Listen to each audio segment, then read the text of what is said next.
Dear colleagues, to our final panel on security and mutual support between Ukraine and Europe. We will speak about, let me say, three basic questions. Where are the current gaps in the European Union's and Europe's assistance to Ukraine's security? How can cooperation between Ukraine and the EU develop in the industrial military dimension and maybe in favor of both sides, which is also important. And last but not least, for me also the important question, what lessons learned from Ukraine are possible in terms of rapid and effective procurement, but also what lessons learned, because we are a civil society forum, when it comes to the engagement of civil society and expert community to push even for reforms in the defense sector, because we have here also very important achievements. And I think against to the background, what happened in Ukraine in the last month, that is also important to know. At first, I would like to introduce our panelists here. At first, I would like, on my left, to introduce Yulia Marushevska. She is the head of the Reforms Support Office at the Ministry of Defense of Ukraine and an expert in governance, anti-corruption and strategic development. She gained recognition for implementing comprehensive anti-corruption reforms as a head of the Odessa Customs and later led initiatives to strengthen transparency in the defense sector as a co-chair of the Independent Defense Anti-Corruption Committee, NACCO. Marushevska's background includes positions as a research scholar at Stanford University and studying at the Global Executive Master of Public Administration program in New York University and I think University of California. And I'm very happy to have you with us. Thank you, Yulia, for being with us.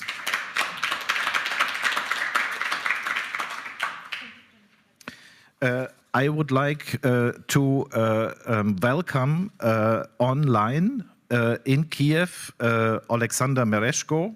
Hello, Oleksandr, Chairman of the Foreign Affairs and Interparliamentary Ties Committee of the Verkhovna Rada of Ukraine and member of the political party Servant of the People. He is a professor and doctor of law in international law, namely in such areas as international public law, international diplomatic law, international treaties, European law, very important, and international economic law and organizations. Thank you, Oleksandr, for being with us.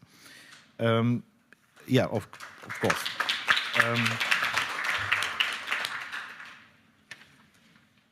I would like also to introduce Oleksii Dorogan from the organization Better Regulation Delivery Office, BRDO. He is the head of the office and a leading Ukrainian expert in policy, law, digital transformation with over a decade of experience managing and implementing large-scale government digitalization projects while shaping the country's legislative and regulative landscape. And you also have, and you're also leading that, a defense group or a defense platform in the BRDO. You are also advising on the defense sector, and you are actually one of the persons we would like to have here. Thank you very much, Oleksii, for joining us.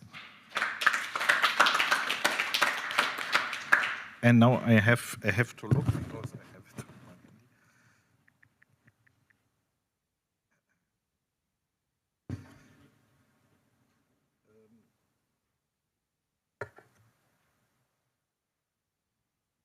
Because I.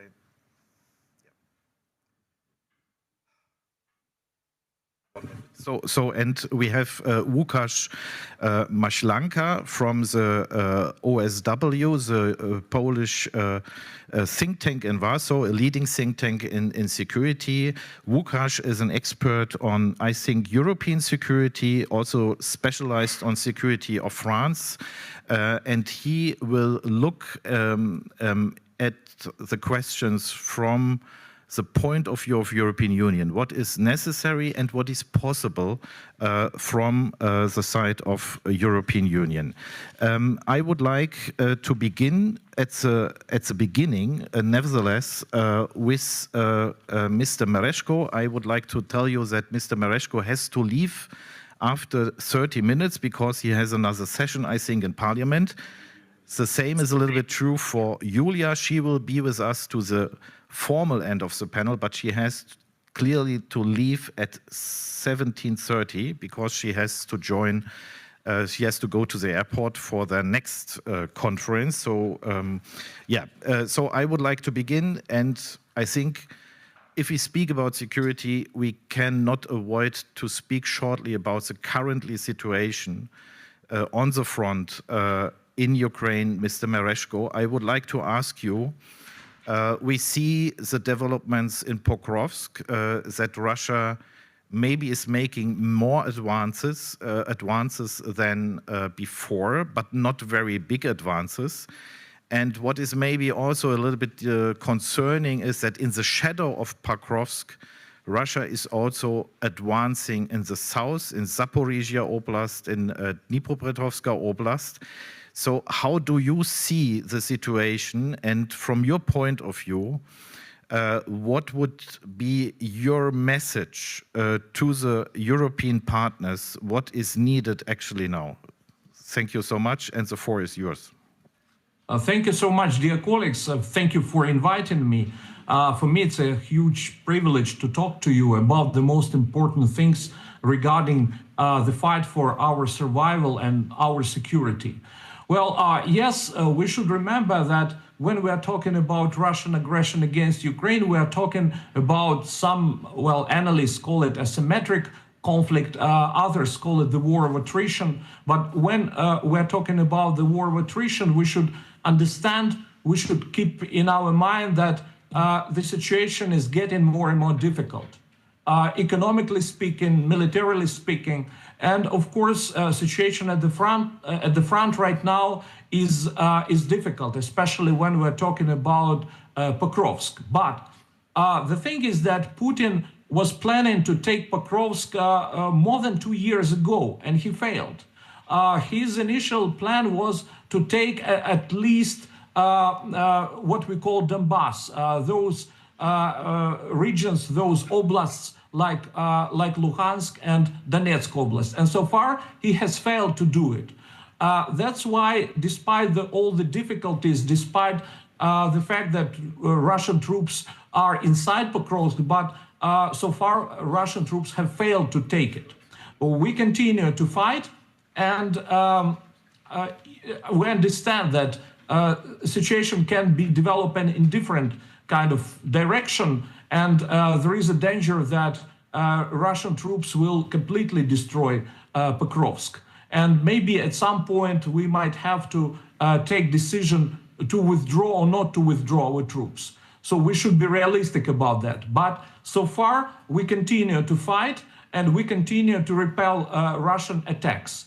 The thing is that according to some estimates of military analysts, if Russian troops will be advancing at this pace at which they advance right now, it will take them 5 years to occupy Donetsk Oblast.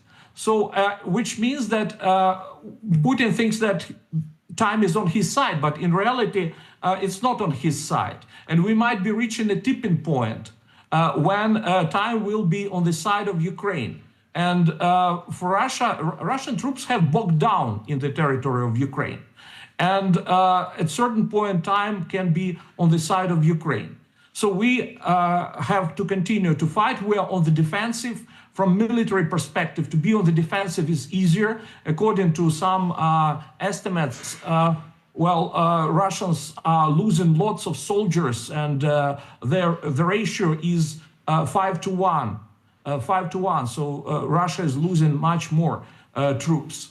At the same time, talking about security and the European Union, there are two things which I would like to mention. The first of all, when we're talking about the gap, to me, you know, for 3.5 years, even more right now, Ukraine has been paying huge price in terms of human lives for defense of Europe. And 3.5 years was more than enough for Europe, for the European Union to develop a very advanced military industrial complex. Because economically, Europe is a giant and Russia economically cannot compare with Europe. Unfortunately, we see some progress, of course, but it could have been done much more in terms of development of economic, military, industrial, and security capabilities in Europe. That's why I think that this is the biggest problem. And the last point which I would like to make, and I consider to be crucial, because, you know, I'm looking at the whole situation from the perspective of the issue, how to save Ukraine and what can be done. For me and for many of my colleagues, the best solution which could stop Russian aggression is immediate Ukraine membership in NATO. I firmly believe that if Ukraine would join NATO tomorrow, it would stop Putin because he's scared of NATO. He's scared. He cannot cope with one country, Ukraine, and he understands that he will not be able to win any war against NATO countries, 32 states. So it would be the best solution for Ukraine. But under the circumstances, I call it the second best solution would be Ukraine's membership in the European Union. Again, for me, it's not economic issue. It's not even political issue. It's first and foremost security issue. It's an issue of survival of Ukraine. That's why I even think, I don't know, maybe I'm wrong, but I think that if Ukraine were a member of the European Union before, Putin would not take a risk to invade Ukraine. Because for him, it would be a war not only against one country, it would be a war against 28, a quasi-federation, let me put it this way. A good example is Finland. It was not NATO member, but it was member of the European Union. The thing is that Putin is afraid of most of all solidarity. Solidarity between within Euro-Atlantic community, solidarity within European Union. That's why, to me, I understand this. We're talking about negotiating process, opening clusters, and so on. But I think that Europe should take this serious political decision. Yes, it is, first of all, political decision to admit Ukraine to the European Union as soon as possible. And it would help us, really help. And the chances are that it might stop Russian aggression. Thank you for your attention. Yeah, thank you. Thank you very much. I will later, I hope in time, come back to you.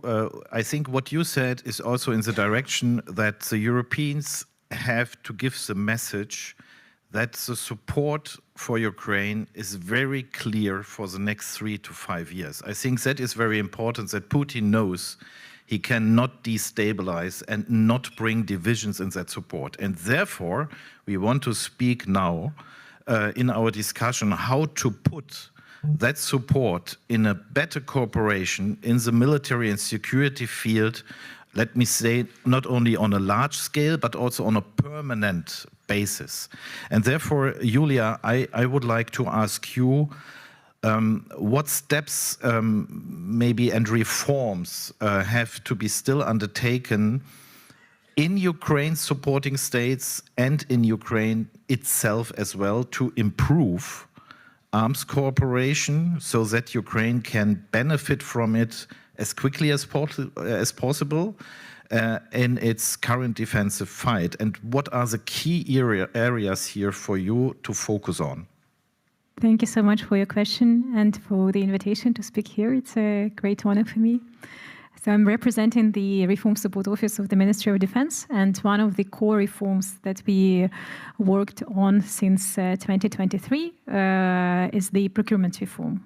So if you remember, we had this big eggs scandal in Ukraine, which actually started the procurement reform in the defense. And the role of my office was to launch a new non-lethal procurement agency, which is called DOT, which basically brought a new approaches to the Ukrainian defense procurement.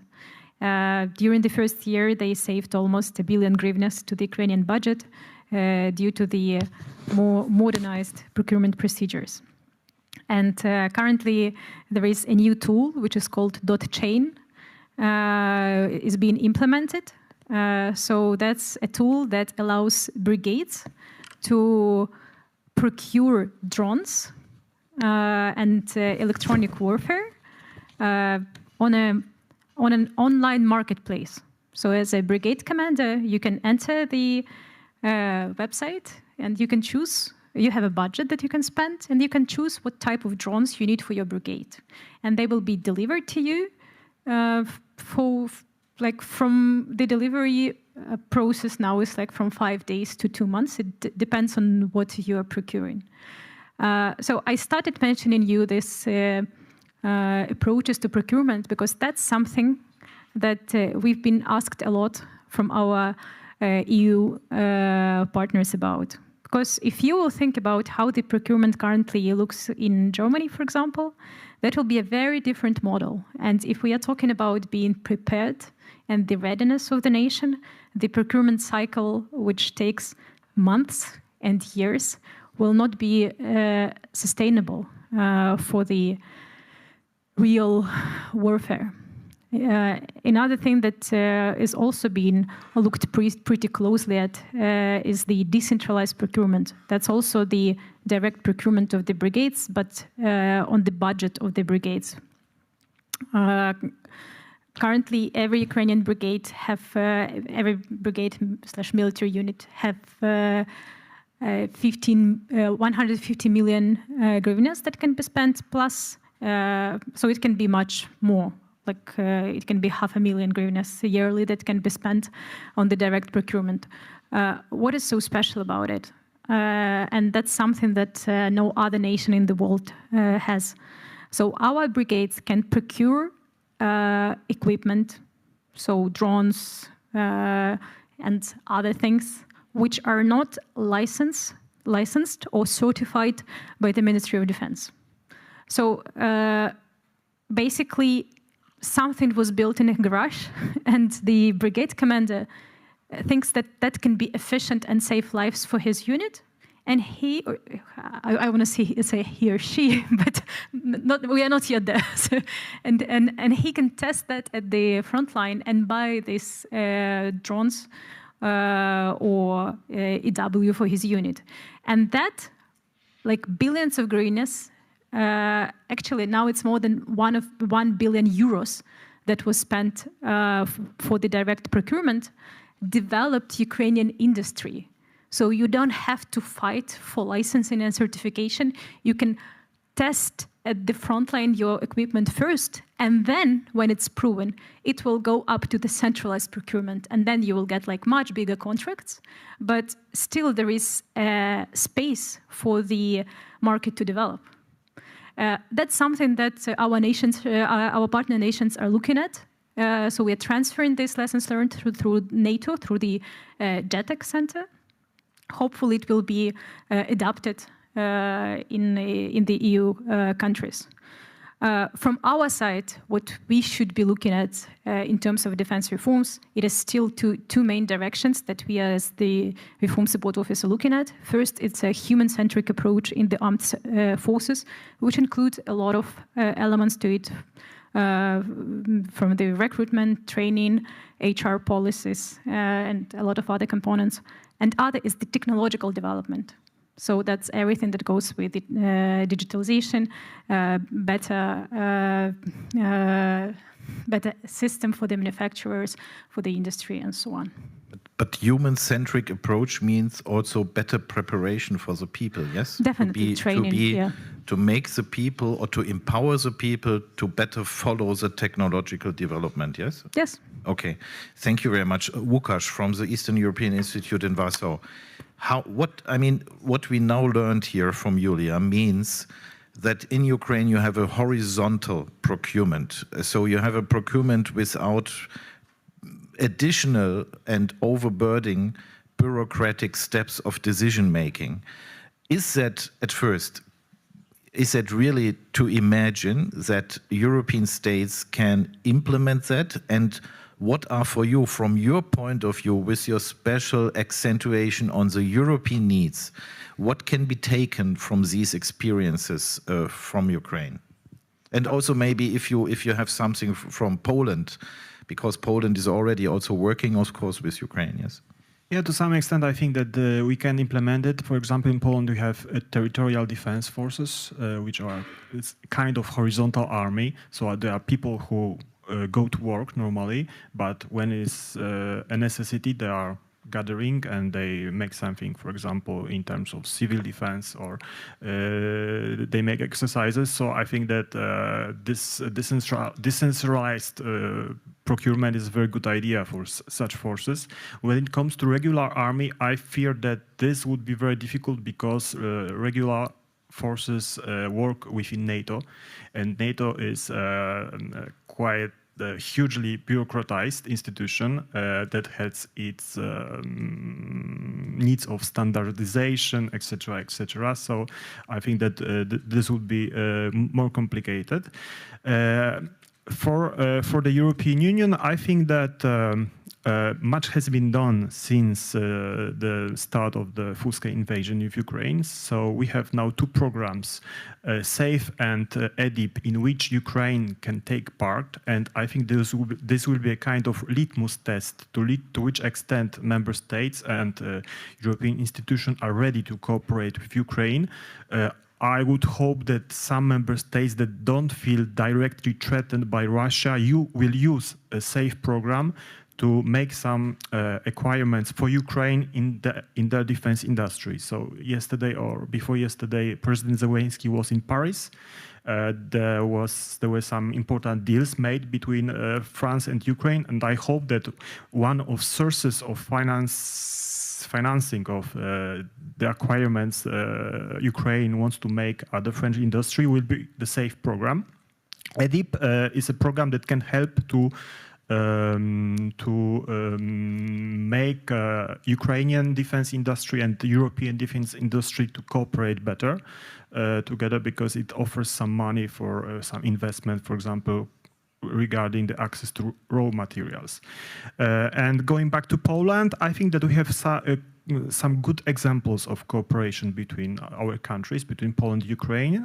The first one is the company WB Electronics, which produces drones and which has its own factory in Ukraine, which is now producing drones in Ukraine, for example, iFlies, drones that are used by Ukrainian army. And the second example is our state group PGZ, which is implementing program of reparation of post-Soviet equipment Poland gave to Ukraine in 2022. So the service of this equipment is realized both in Ukraine and in Poland. And the last aspect about which I would like to tell now is the training of Ukrainian soldiers. So the European Union is realizing the huge training missions, EUMAM Ukraine, on the European territory, so on the territory of European Union, mainly in Poland, in Germany, and in France. And I hear many contrasting opinions about the efficacy of these missions, and I would like to have gathered military experts, soldiers, officers to discuss very seriously how this mission should be executed further. Yeah, that is a very good thing, because we had also discussions and also statements from people on the ground from Ukraine, that these trainings sometimes, for example, do not on a regular basis include the work with drones or with advanced technologies in the war. So I think that would be a very good idea. A little question on the SAFE program. I mean, how it should be maybe improved in order to more stimulate Ukraine's participation, and secondly, is the strategic coordination of what the single states are doing, also when it comes to have to take into account readiness, so preparedness for very sensitive gaps we still have, So readiness and also strategic preview in a sense, because of course that project will fund something, but this project will need time. So there should be also a strategic coordination also when it comes to security guarantees, yes? Taking it from the land defense until the maritime defense. Can you imagine here what should be maybe improved, that it is not only a funding for single projects? Thank you. So for the first question, I think that the stimulus is quite good for as I said, countries that are not directly threatened by Russia, because countries like Poland, Finland, Baltic countries will primarily buy for the need of their defense armed forces. But if I were Italy or Spain, so country which is distant from Russia but has a quite significant defense industry, I think it would be a very good idea to buy something for Ukraine in Spanish and Italian defense industry. So I think the stimulus is quite important, because this borrowing in the framework of SAFE program is quite interesting when it comes to interest rates for countries like Spain and Italy. And the second question, now the member states are preparing to create the coalitions, capacity coalitions, capacity building coalitions. I think that there will be 9 coalitions, and each country will be, each coalition will have his one country at its heads, and I think that this coalition will also has a task of coordinating the acquisition made within the SAFE in order to make these acquisitions more rational and more responding to our needs. And I think that we have also in Europe some very important armament programs. I will not tell about FCAS, the French-German future fighter, but I will tell about ELSA program. We have a very, very urgent need to replenish our capacities when it comes to long strike. So ELSA program is quite promising. We already have a missile. It's produced by the British, so it's out of the European Union, but it's a European project. And I hope that this initiative will be developed. Poland is part of this program. Germany, France, Great Britain and Italy. I don't see any reason why Ukraine couldn't join this initiative. Ukraine has a very extensive experience in building missiles back from Soviet times. Yes, so thank you. It is one of them. Thank you very much, Oleksii. Where do you, from your perspective, you are working also very much with digitalization projects to modernize the army. Where do you see the needs for Ukraine, what Ukraine also needs in that direction, because we are speaking as a priority about the defense of Ukraine now, and where do you also see mutual benefits in that area? Before answering that question, I want to appreciate that we are at a conference that, I don't know, years ago would not have had a defense panel on it, right? So I just want to appreciate that we are becoming defense first, knowingly or unknowingly, and I think this is the right direction to go into. Because the topics that were discussed today and yesterday, you could very easily add the word resilience, basically in every name of every panel, and in some of them you can also add defense, right? Energy and defense go very well together. So I feel like this is also needed from both Ukraine and Germany. We need to talk about lessons. We need to talk about how to resist Russian aggression better. We need to talk about deficiencies in the systems in Germany and in Ukraine and how to fix them. And every conference has to have defense and resilience in it. So I just wanted to thank you for having defense panel in this conference. I'm sure, and I hope in the next ones you'll also have this focus. Now, the reason for that is because we will not have reconstruction if we will not win the war. And that's basically a transformation also that a lot of people have went through.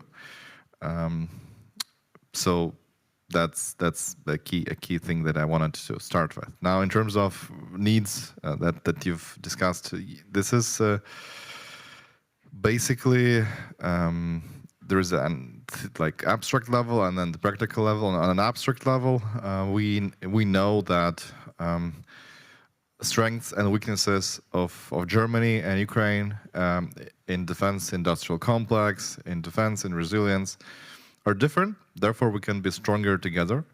We have lessons learned from the new war. Germany has army and the equipment built for decades with a different war in mind. So it's very clear that if we work together, we can get together better equipment, better tactics, better defense capability. As simple as that. And are we already using all the potential that we have, including with the EU programs? I'm not sure. That has to do with joint ventures, with export controls, with industry cooperation, not only with knowledge sharing. That's ongoing. So I think that's a big area where we could improve. Ukrainian companies, Ukrainian armed forces working together with German producers and German armed forces to come up with better equipment that will be immediately tested and used on the ground to help Ukraine defend itself, and also will feed into a better defense capability on the German side. So that's on an abstract level, I think this is where we are. On practical level, on pragmatic level, we've heard already about what's going on the front line. There is clearly capability that we still need. We need more ammunition, we need more drones, we need more interceptors, anti-air, you name it. I think there is ongoing communication between Ukrainian government and German government, and also with various coalitions. I think that's going to be relevant also in this conference and in the future. Now, I think the last part is I think we need to also talk about what I've started with, how whole of society effort can translate into Germany, right? So in Ukraine, there is dozens and dozens of teams that were doing very civilian stuff before the large-scale invasion.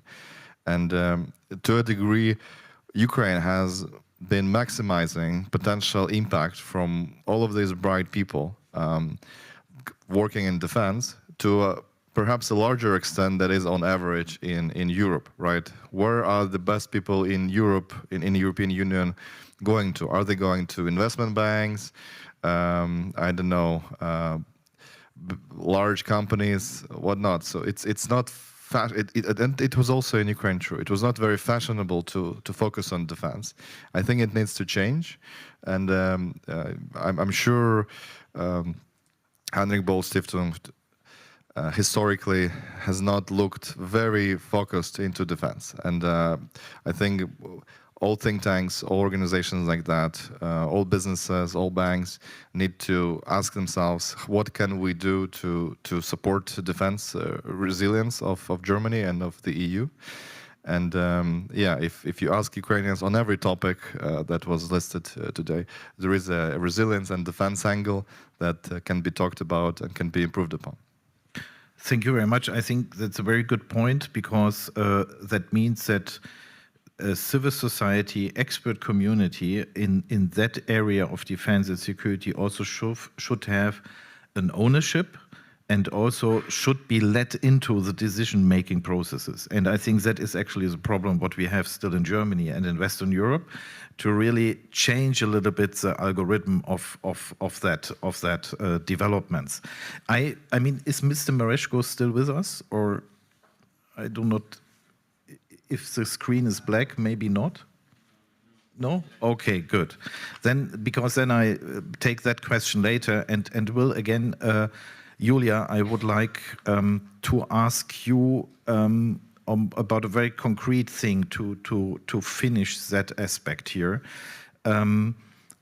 What is at the moment for Ukraine more important? Is it and where are still also the steps which have to be done? I speak about intellectual property. It is about R&D, so research and development. When it comes to production of military capabilities by foreign companies in Ukraine, yeah, on the one side, or what we also see starting already with 1 or 2 countries, Ukrainian production of weapons on the territory of the partner states. I mean, can you a little bit elaborate on that, what here we have to take into account? Thank you for that question, and I will come back to the industry and manufacturing, but I want to highlight on the points that Oleksii was doing regarding the basically blurring the line between civilians and military in Ukraine, and having the strong impact of the Ukrainian experts and civil society onto the defense reforms. I think that's something that our European partners, EU partners, should look at as the core component to the resilience of the societies. And that's a really special thing about Ukrainian defense ecosystem, because traditionally defense has been seen as like Ministry of Defense and armed forces, right? And I think that's one of the reasons why Ukraine was given 3 days, because if the professional experts were assessing Ukrainian defense, they were assessing how strong is MOD and institutionally, which it wasn't strong, and how strong is the armed forces, and that was assessed. But the strengths of the Ukrainian civil society was never assessed, and basically all that work united, the joint effort of the Ukrainian civilian and military component, that what keeps us alive on one hand and allows us to develop, of course, with the support of the international community. Coming back to the industry and manufacturing, so the main problem for Ukraine, main problems, they have more structural character. So it's not like a single reform that should be done. There is a list of reforms that should be done, but there are like 2 main structural components that I can highlight in terms of the Ukrainian side. First, it's the lack of capital. So we are hearing a lot about the investment into the Ukrainian defense, but if we are then checking the numbers, these numbers would be peanuts. That would be like less than the 1 round of the IT companies, even like some big Ukrainian IT companies. So it's like hundreds of millions, which is totally not enough if we are talking about the development of the defense industry. And it's understandable for the investment country of war is it's not the most tempting investment target. But then another part of this structural problem is that for the most EU programs that were mentioned, Ukraine is not the equal participant of these programs. So we can be brought by other nations, but we cannot initiate and we cannot participate equally. So that's also blocking the capital flow and blocking possibilities for the Ukrainian defense industry to develop. And I think that all of that has like a bigger aspect onto it. Ukraine is still not seen as the equal partner of the EU and European defense. So Oleksii is totally right. We are becoming one of the strongest armies in the world. Another one, unfortunately, is Russian and other authoritarian regimes' armies. So, yeah, I think that's the question of changing the mindset and seeing Ukraine as an equal partner in this process, the equal partner in the European defense, the equal partner in the manufacturing. If yeah. Yeah, thank you very much. I do, and I think that is very important to really realize that we're sitting in one boat, that Ukraine with NATO or without NATO should be already together in the team within at least the European community. But is it also, when it comes to production, for example? Yeah, I wanted to... Maybe you want to finish something. Yeah, I want to finish that on the European production. So we are working closely with the European defense companies, not only EU, UK, also US, and like producing equipment, producing weapons currently without close integration with the battlefield, which means with the Ukrainian army or government, is actually bringing to the result when the weapons which has been produced far away from the front line is like 50% effective. And yes, as the nation that has been provided a lot of different equipment by different nations, sometimes we are getting the equipment which is not showing the effectiveness at the front line, like the best effectiveness at the front line, because it was produced and the R&D was done somewhere far away. And I think the risks for the programs that were named, the EU defense programs, are that a lot of budgets, like billions, would be spent on the equipment which will not be relevant for the future war. And does it also mean, and maybe Oleksii also on that, we need also to have research, and so if we do produce with Ukraine, in Ukraine, we also need to have a research and development aspect, I think, and we have also to have that institutional framework, yes, but would that mean not also that we need to have experts and instructors in Ukraine itself, near to the front? I think that is an important thing, because sometimes I have the feeling that is only something for the security guarantees later.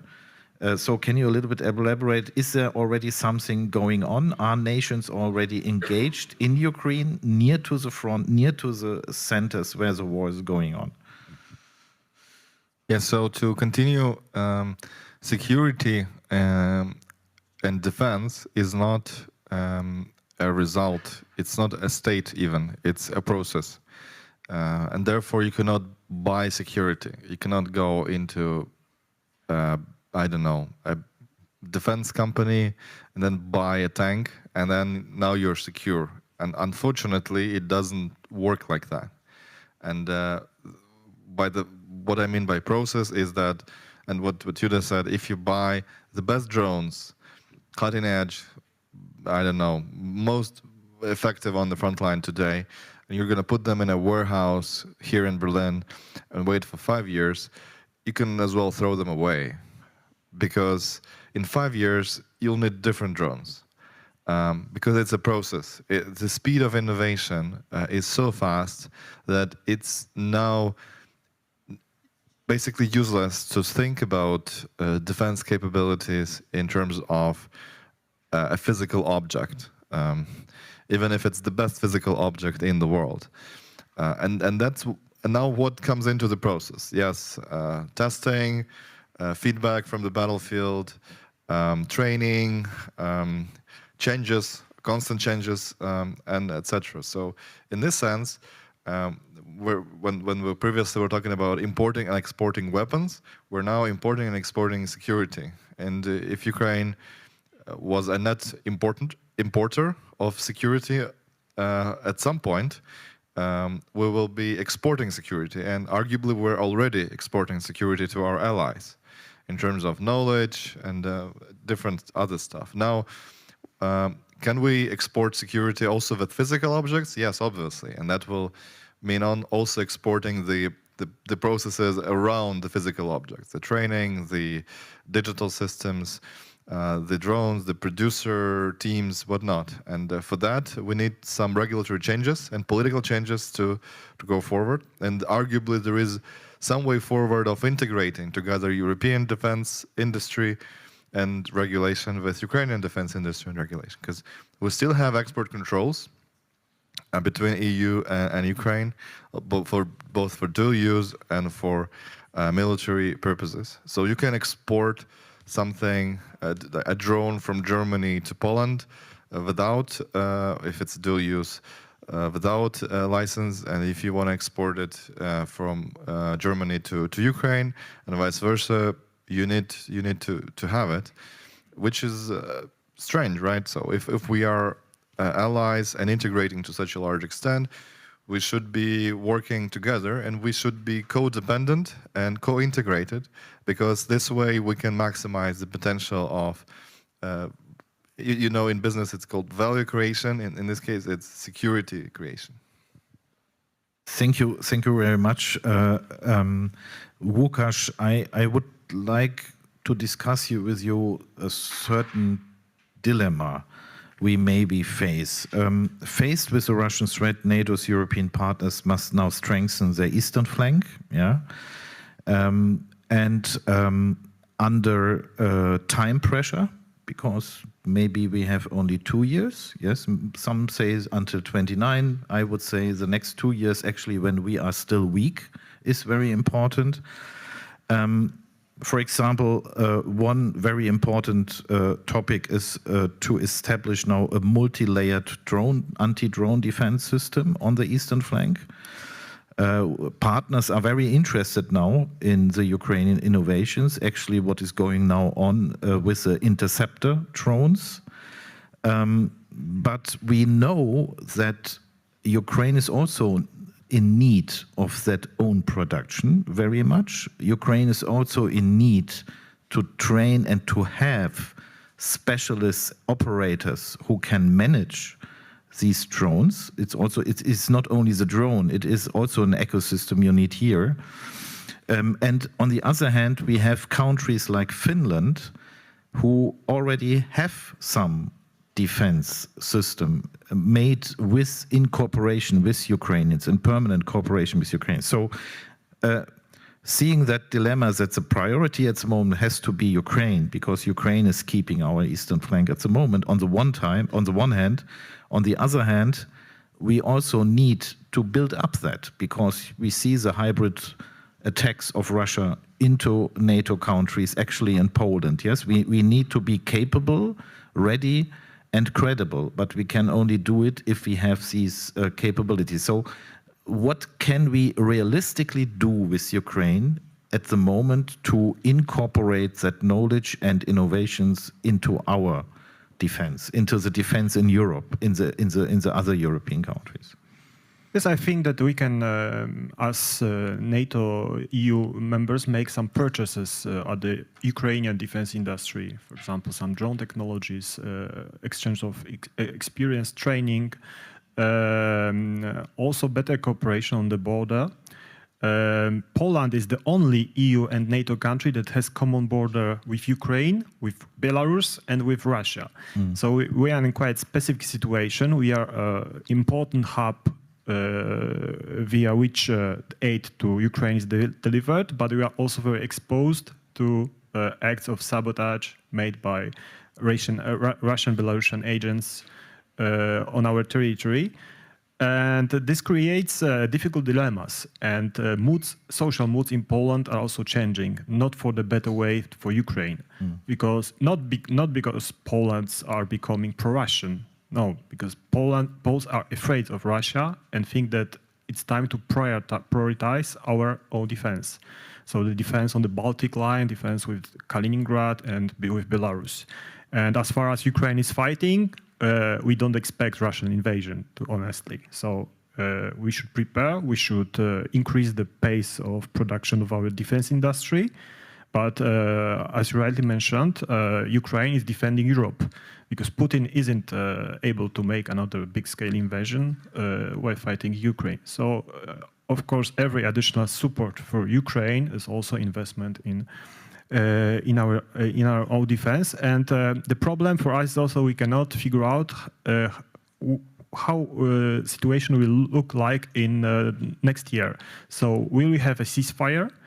The war will continue, Because if there will be a ceasefire, potentially it creates a momentum for Putin to destabilize another region, for example, Baltic region, or Finland or Poland, or maybe Kazakhstan. We don't know what Putin will do. But we know that he needs war for maintaining his leadership. So yes, this creates a lot of dilemmas. So we must do both. We must continue our aid to Ukraine. So now European Union is seeking money. Ukraine needs 135 billion euros for the next 2 years, and member states have to decide what to do. And we have to develop our initiatives. Poland, Baltic states, and Finland are already developing defense systems on the border. European Commission proposed 2 initiatives, Eastern Flank Watch and Drone Wall. And I must say you honestly that these initiatives weren't met enthusiastically by member states, including Germany and France. So this was the initiative of Commissioner Kubilius, supported by von der Leyen after the incident with drones in Poland. But the reaction of the biggest European countries wasn't very enthusiastic. So we have to also discuss further in Europe this matter. Okay. Thank you very much. Yulia, maybe on that, how do you see that? Yeah, so that we, on the one hand, should benefit but not damage Ukraine in its own defense capacities. Yeah. So to start this anti-drone conversation, I want to highlight that Ukraine was asking European Union and talking to the EU nations about creation of the joint air defense shield, which will protect the at least western territories of Ukraine and the critical infrastructure, and will give a possibility to the weapons producers on the western Ukraine at least to be protected. So my team was part of those who were advocating this concept. And even conceptually hearing about creating of the drone wall on the border of the EU, you know, instead of drone shield, together with Ukraine, is kind of also showing the mindset and is not putting us into better place of partnership and cooperation. So, but then if we are talking from the military and practical perspective, when you're stopping the Shahed, and we Ukrainians, we know it very well in this audience, that if you want to stop the drone, it's better not to do it over your head. It's better to do it somewhere far away. So basically, Ukraine is proposing to Poland to have, and other EU nations, to have a huge territory where these threats can be stopped instead of being stopped at their border, EU border. So that's the first point. So maybe instead of thinking about drone wall, let's think about joint defense between Ukraine and European Union. And Ukraine is ready to provide the best tactics, which I would remember are changing every 2 weeks. Every 2 weeks, Russia is sending new drone with new technical characteristics, new engines, new cameras, new ways of navigation. So if you think that you will buy like 1,000 interceptors and put it on your warfare, as Oleksii was mentioning, and it will protect your country next year, it won't. So we are coming to the second point, that even the conversations about like let's send Ukrainian trainers to train AD experts somewhere like in Poland or like Denmark or somewhere, it is not totally relevant if we are talking about getting the defense capability. Like real defense, air defense capability would be built by a partner nation just in cooperation with Ukraine, and by sending by sending the personnel to Ukraine, to the command points, sitting there, learning the tactics, and changing the approach and building the defense capability together. Thank you very much. I think that is also very important when we speak about all these startups, yes, in Ukraine, which are very innovative, producing now different types of drones. I understand you correctly if it is better made if you really know if you not only can support that startup, but also support the ecosystem of the startup and to be present in contact with the brigade. So that is the whole system you have to build up, and I think that's a very important point. Thank you so much, Oleksii, and to all. Maybe to finish our panel discussion, I have to address that. I mean, at first, I think when we speak about defense, I now will speak a little bit also about on institutional reforms in the defense system in Ukraine. But when we speak about defense, we can already say here that you can play an important role, you as a bridge between civil society and stakeholders. I think that's all in all an interesting institution, your reform office. And Oleksii also as someone who is very close working with the sector, but also with the private business and all these things. So I think at first we can already say you are also enablers of cooperation. You can also give advice to whom we should address our support or our needs or something like that. Another thing is, I think what is also very important in that day is that Ukrainian civil society and actually also your reform office, which is also as a result of the development since Maidan, very contributed to transparency, to efficiency. You also spoke about procurement, good governance. And given the recent corruption scandals, could that approach to strengthen a civic democratic oversight also in the defense sector, could that be something? Because I would like to underline that scandals were not happening in the defense sector, it was the energy sector. But nevertheless, it damaged also the trust, maybe in some partner states. Yes, I mean, I think in Germany it's quite stable. They actually upscaled the budget for Ukraine military support actually in that time.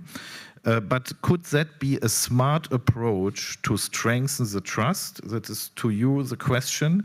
And what the partners should do, I mean, we already, the European Union already supports civil society in the classical civic reform areas. But what could be done by partners like Germany to strengthen that factor? Maybe Oleksii first, and I come also back then to Lukasz. Now, I think that we need to add a bit of background, right? Before the large-scale invasion, Russians spent tens of billions, if not hundreds of billions of dollars to capture and corrupt elites around the world, including in Ukraine. And Ukraine was high on the priority list of the Russians. So the anti-corruption institutions in Ukraine have also a security role because they are helping protect Ukrainian institutions from Russian influence by fighting corruption, because corruption was an instrument of choice for Russian Federation as a hybrid war instrument. And they've used it against our allies in Europe and elsewhere. So I've sat in a conference when people were presenting research about exactly how Russians are doing it, like with case studies, with money laundering analysis, that kind of stuff. So it's a thing. It's a field to look into, also to get lessons on how to protect your country against such kind of influence operations.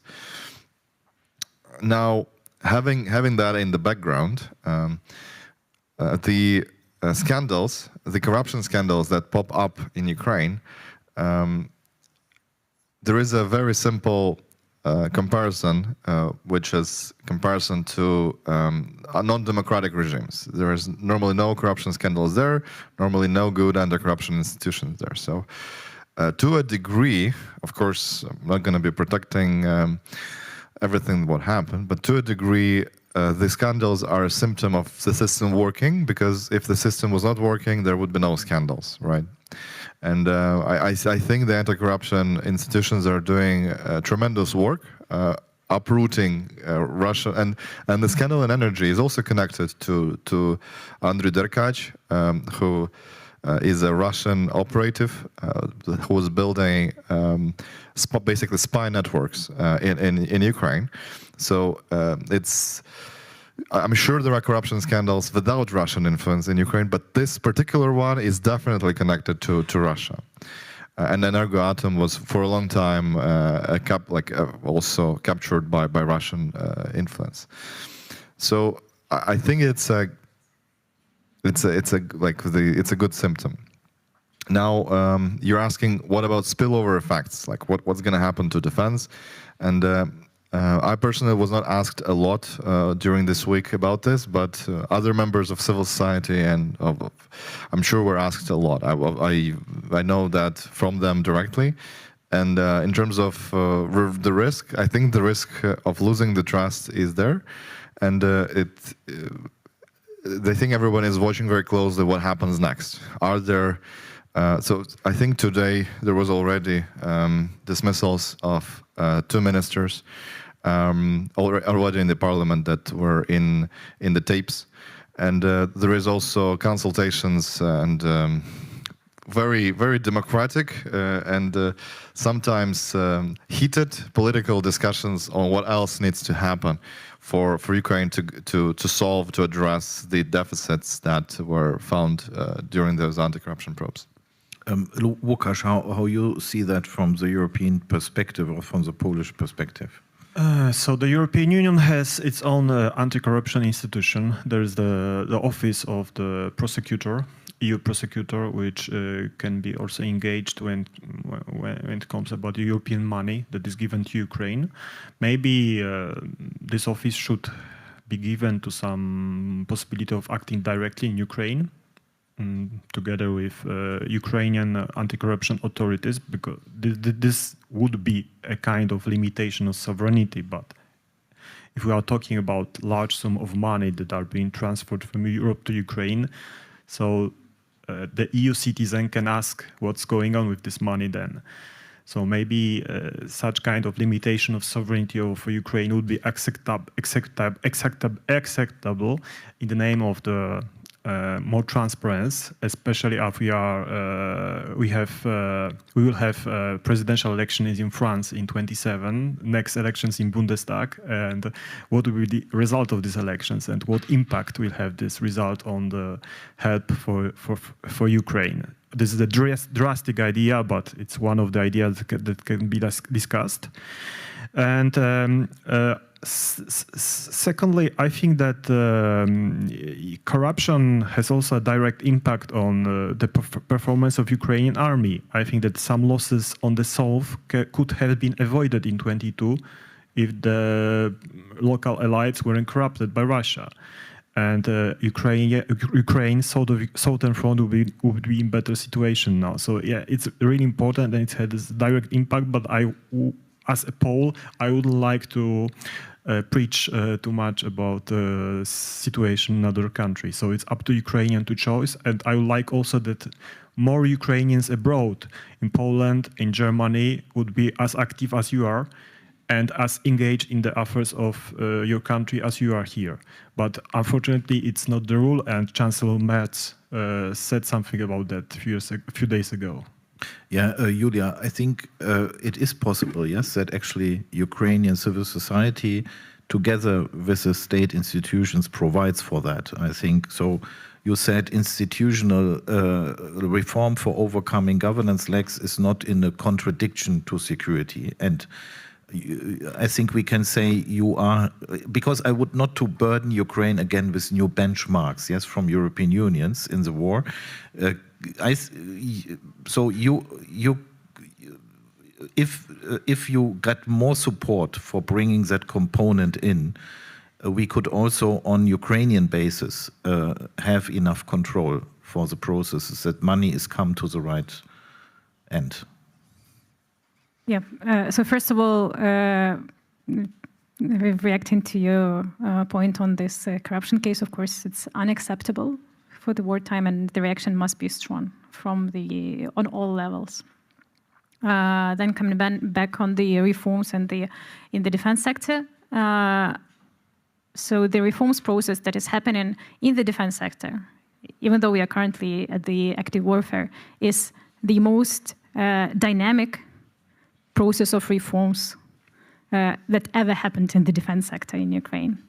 So we are rebuilding plane while we are flying at that plane. The defense sector is changing very rapidly. So the role of the international community that can be enhanced is to stop being afraid of the word defense, security, and military in the projects. So even having meeting like that and discussing defense and army and military and not being scared of doing that, that's a good thing. Because it's still pretty hard to work with some partners on the defense topics. So we could say that the sustainable support that was happening in this area was coming mostly from the UK side. The EU was standing behind in terms of the support of the civilian sector in the defense and staying behind to support the defense reforms overall. So just like this year, some countries, some allies are starting to look at this direction. And then coming back to your question, if that would be helpful, yes, that would be helpful because Ukrainian formula to the reforms is Ukrainian civil society with international partners, sometimes private sector and academia, pushing government into the right direction, and it works. So that's actually proven with the anti-corruption sector. So yes, we have a horrible case of corruption, but then it's an anti-corruption institution that was built in this synergy, proves that it works.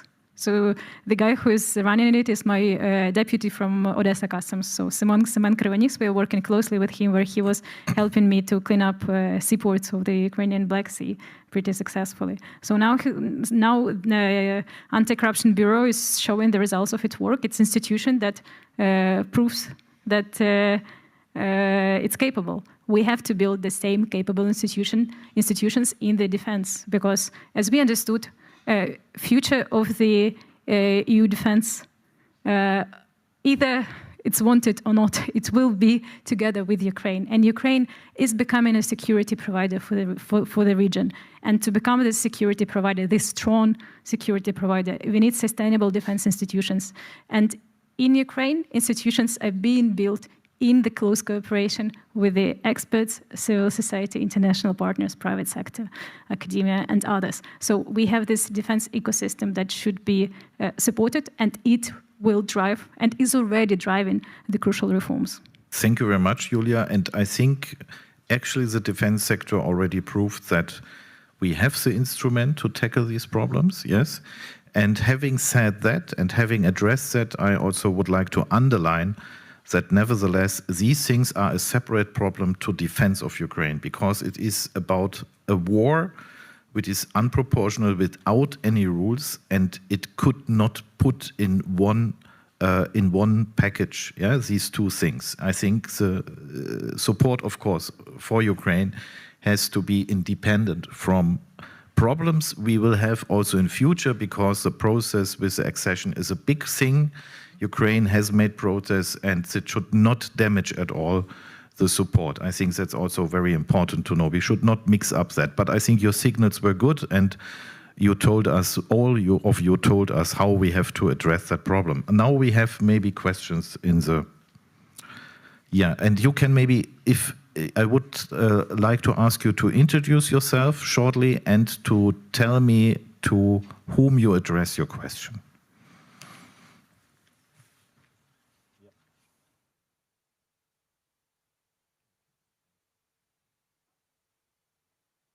Okay, please. Achso, Bruno.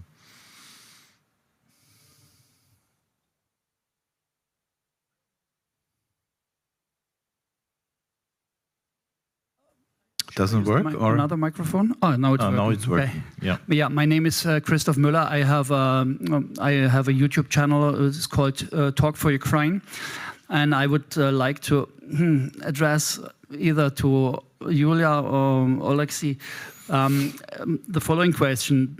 Oleksandr, in the beginning, from the Rada, he said that the solution to the war, to finish the war, would be an immediate membership of NATO, of Ukraine into NATO, and the second best solution would be a quick membership into the European Union, because Putin is afraid of these institutions and the military power of those of us, and that's why as I see it, he is trying with all means to dissolve and to destroy our institutions.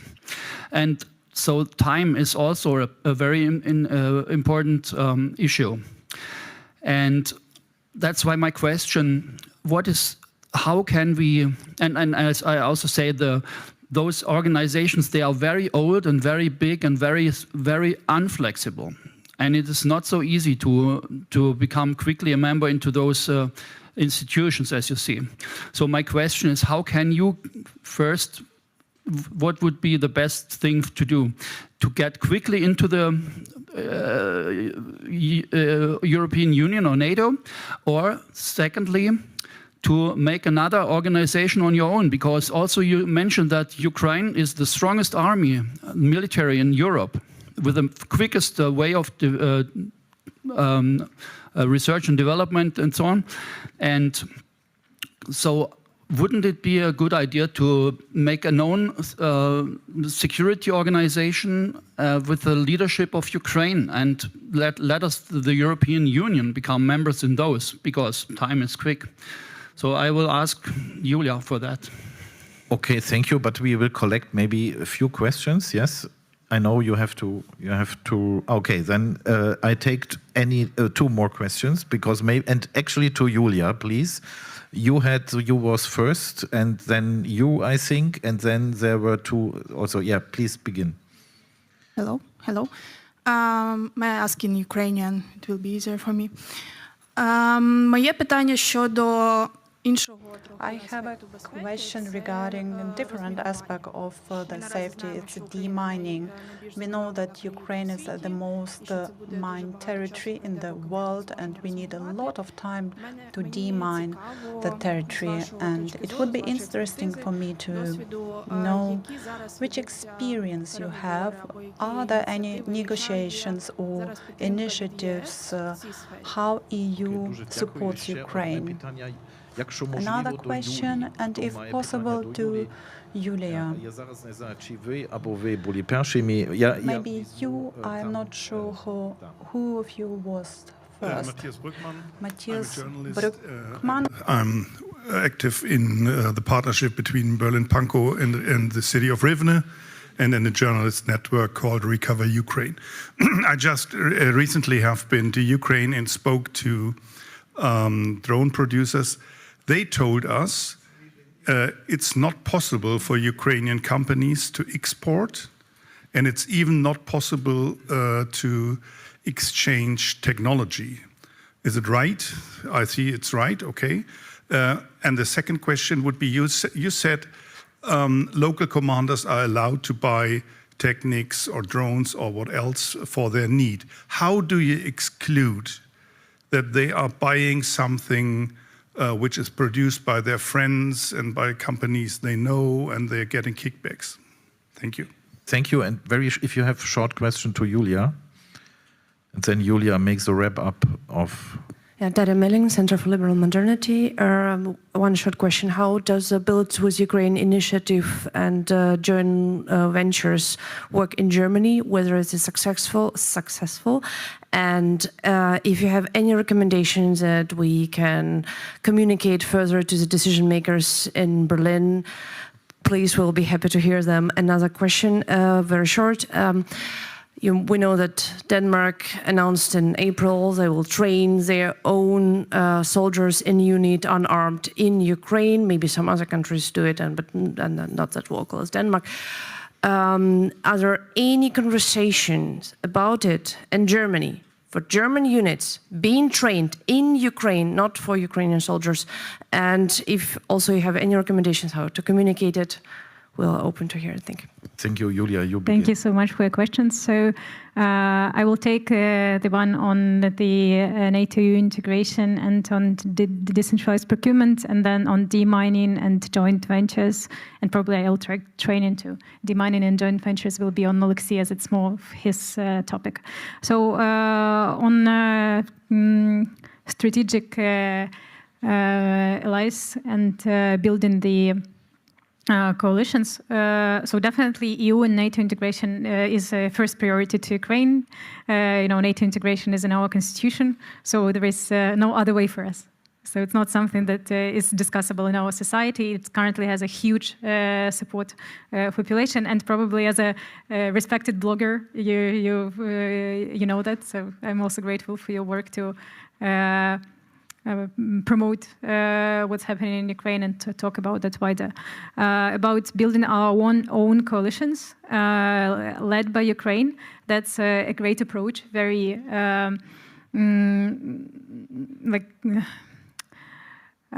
it puts Ukraine in the right place, and it is possible. And I know there are some conversations happening on this topic internally also, but from my point of view, it is very important to do the steps together with the institutional development in Ukraine. So to lead coalitions like that, it also it puts a burden on the government, which is currently at war in a very reactive situation to the needs of the front line, not in the best circumstances. So to develop internal capacity to lead coalitions like that would be an important part of the effort. But overall, I think it's a good idea, and I know there are some conversations and thoughts are happening about Nordics and so on. Regarding the decentralized procurement and anti-corruption tools and monitoring over there.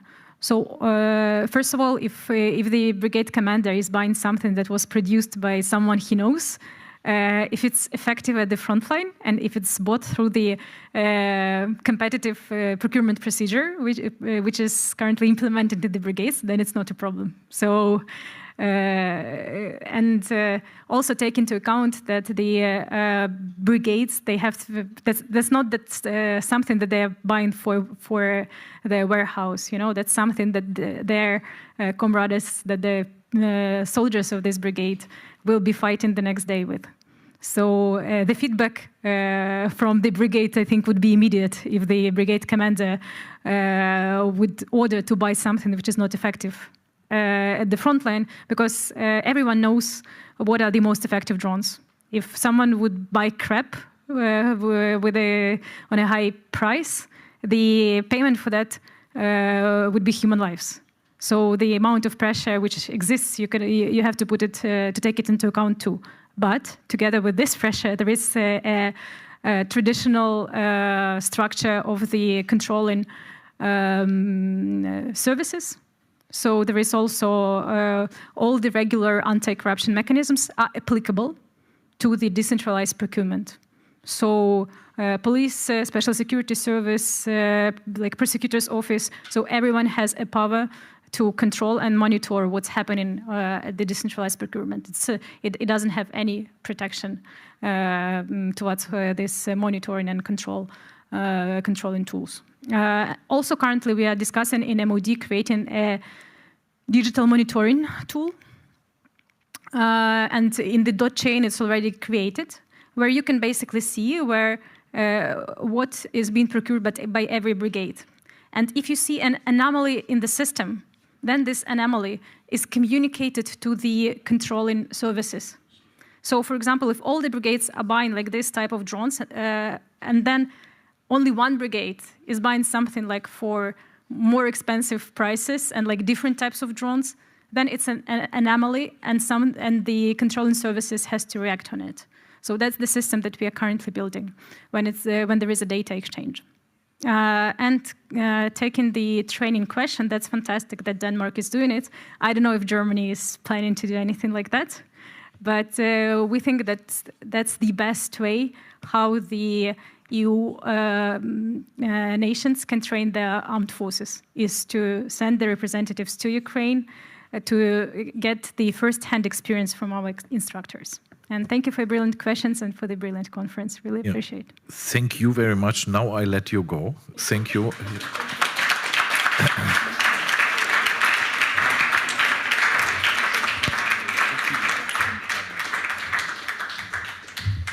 So, and maybe, Oleksii, you can complete, and I also will have a follow-up question on that questions to Lukáš, and then we take the other questions. Oleksii. I'll try to be brief. So on NATO, Oleksandr, like me, is a lawyer, and of course lawyers can tell you about what legally has to happen for the country to do something, but don't listen to lawyers, right? NATO or Germany or Poland can shoot down Russian drones in the airspace of Ukraine today without the need of NATO, EU, and anything. So the Russians are not following any rules. It's their doctrine to escalate, to de-escalate. They're a bully. So as long as other countries will try to play nicely with Russians, they will continue being bullies. So yeah, and on the legal side, I think I cannot add anything. I don't think legal side is the blocker here. It's the political side. Now on other issues, yes, export of dual-use technologies, military technologies, and military articles, so equipment, is not happening right now in Ukraine. And it is through initiatives like Build with Ukraine that it is planned to lift those restrictions. And from what I know, Germany is, of course, widely discussed to be part of the Build with Ukraine initiative. Now, legally, there's been some changes and some, like Defense City law that's been signed to simplify some of the procedures around exports. But yes, there is homework on Ukrainian side to make it possible legally to do joint ventures and export of technologies and export of drones and other material. I hoped that it will be done until end of year, but with the recent events, I don't know, maybe that will delay some. Yes, but that would mean also for us that we should better finance, as Yulia said, the capacities in Ukraine, because you have to upscale then for the export. I mean, it should not damage Ukrainians' capacity building for their own defense against Russia. I disagree. Okay. According to our research, and this has also been confirmed by research of other organizations, there is a 50% underutilized production capacity already with drone and other technological weapon producers in Ukraine. So what it means is that if there would have been twice as much money flowing into those companies, they would produce twice as many drones and other equipment. Now, if we don't have enough funding to use all the production capacity of those companies, we're leaving some production on the table, and there are like discussed what is it, like protections against drones being diverted from the front line to exports. And in a lot of countries there is a mechanism in contracts, in export contracts, that if the armed forces really need something, they can go first in line. And so there are ways of protecting the interests of the armed forces. Thank you very much. Łukasz, maybe shortly also on what you heard. Is it a really good idea to have a new organization for led by Ukrainian security, or should it be more about a core group of willing states which is going? How do you see that question? No, I don't think we need a new organization. I think we should stick to NATO as a defensive alliance, even if the US is less engaged in NATO. NATO is an organization that has its own bureaucracy, its own structures, its own plans. So everybody in NATO knows what he should do in the case of a war. This is very important. And it's not necessary to build new military alliance. The EU has its own role in developing our own defense. It's mainly economical, supporting defense industry, military mobility, and is also a sphere where Ukraine should be engaged, because this would make easier also further help for Ukraine. I agree that we should further discuss the idea of air shield over Ukraine. I don't agree with making a taboo of this topic. I think we are talking too much about fear of escalation, about Russian reaction, and we are talking too less about technical aspects of this idea, which are difficult to implement. But this is the topic of the discussion we should have in front of us, how to implement this idea. But I think that at least part of the territory of Ukraine should be and could be protected by NATO air forces, NATO air defense. And this would also make many things easier for Ukrainians. For example, some Ukrainian airports could operate, civil airports, Lviv, Uzhhorod, I don't know. This would be good, quite huge help for Ukrainian economy, if this were possible. And I also reply for the question on demining. Yeah. So at the beginning, in 22, European Union allocated about 100 million euros for the demining, but you can demine the territory you have liberated. So the territories when the fights are going on are not being demined because the mines are part of your defense. So this will be a very difficult topic if there is a ceasefire, and I think that all international community, maybe not within the EU but within the UN, could be engaged. I think that, for example, Gulf countries would be interested in financing initiatives like it's being done in Yugoslavia till today.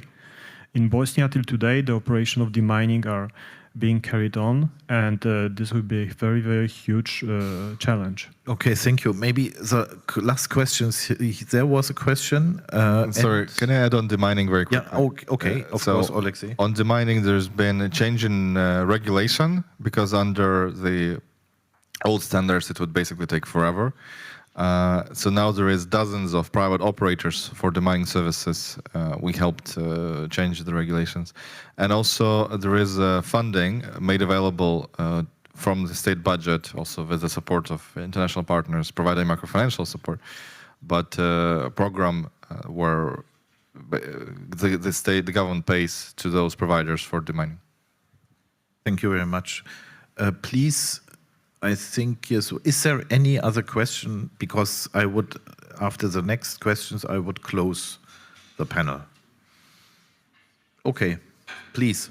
I'm Eva Christoph, former member of the European Parliament, and I'm since 20 years with the Kyiv talks, but today I didn't join you. And the reason is I thought maybe a form of my solidarity could be that I go to the conference of the arms industry and of the Bundeswehr.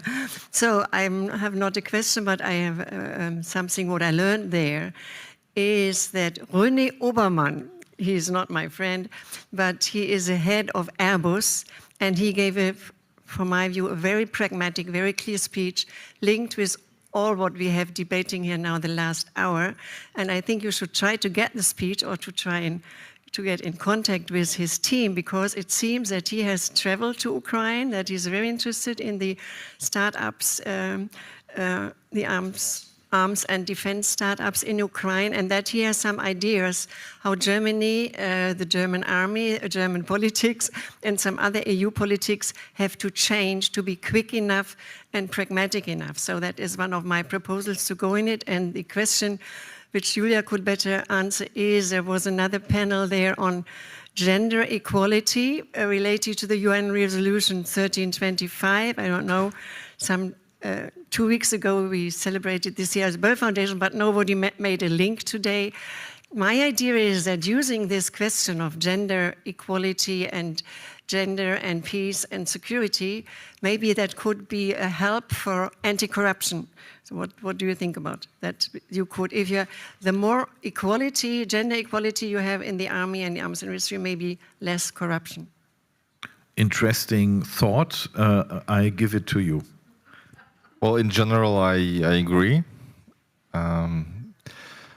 I could give my thoughts on this, but not sure. So, like, the way I think about this is that obviously before the large-scale invasion, and to a degree right now, the army was a male-dominated system with the culture, right, to go along with it, and that is changing. Maybe some were faster, some were slower, but that is clearly changing. A lot of women are now in the army, in MOD. There is at all levels, right? I'm sure we can find also a brigade chief. That's yeah, and in terms of also deputy minister level as well. Now, in terms of the theoretical basis for that statement, I would think that whenever there are unclear rules, whenever there is like a closed culture, there is a larger chance of corruption, and that is obviously disrupted by changing this closed culture by balancing it, by arriving at a gender equality, because obviously the old practices will not be able to survive if you look at this as insiders and outsiders, when outsiders become insiders, right? To put it this way. So that's basically, to a degree, what we did in other areas of the economy, when we streamline processes, remove barriers, digitize things. It decreases this unclear culture of when there are no clear rules, you have to informally agree on something to make sure this works, and formally it's unclear how to do it. So I think that's also a direction that we're going to. Thank you very much. Łukasz, would you like to add something? I think that the precondition of a real equality among sexes is not to idealize nor of the sexes, nor women, nor men. So I don't observe the Ukrainian political life, but I know something about Russia, and I know that in Russia women are also part of corruption schemes. In Poland also, I can imagine women who are arrested for corruption. But there is a problem of masculinity and traditional masculinity in post-communist and post-Soviet societies. This has something in common with prison culture, subculture that is present in post-Soviet societies. It's very visible in Russia. I'm not sure about Ukraine. In Poland, not so much. But the legacy of the sex equality that was preached by communists was a bit neglected after the fall of the Soviet Union, both in post-Soviet as in post-communist countries like Poland. Thank you very much. I mean, I would like to add only the facts, yes, that what you said is, I think, important, but what we see is that Yulia Marushevska is leading the defense of support. Lesia Ochrysko has founded the Zahajdaczny Center, also working with them. Lesia Orobec is engaged in the Sky Shield initiative. So we have many women which take not the initiative and take the lead immediately. So even without maybe looking at the resolutions, they simply do it. And the second point is, but you are right, the second point is, of course, and I think that is an issue where Ukraine is also exchanging with Israel and Germany, that is how to include better women in the armed forces. Because we know that Ukraine has an army with 20%, I think, women, part of them also fighting on the front.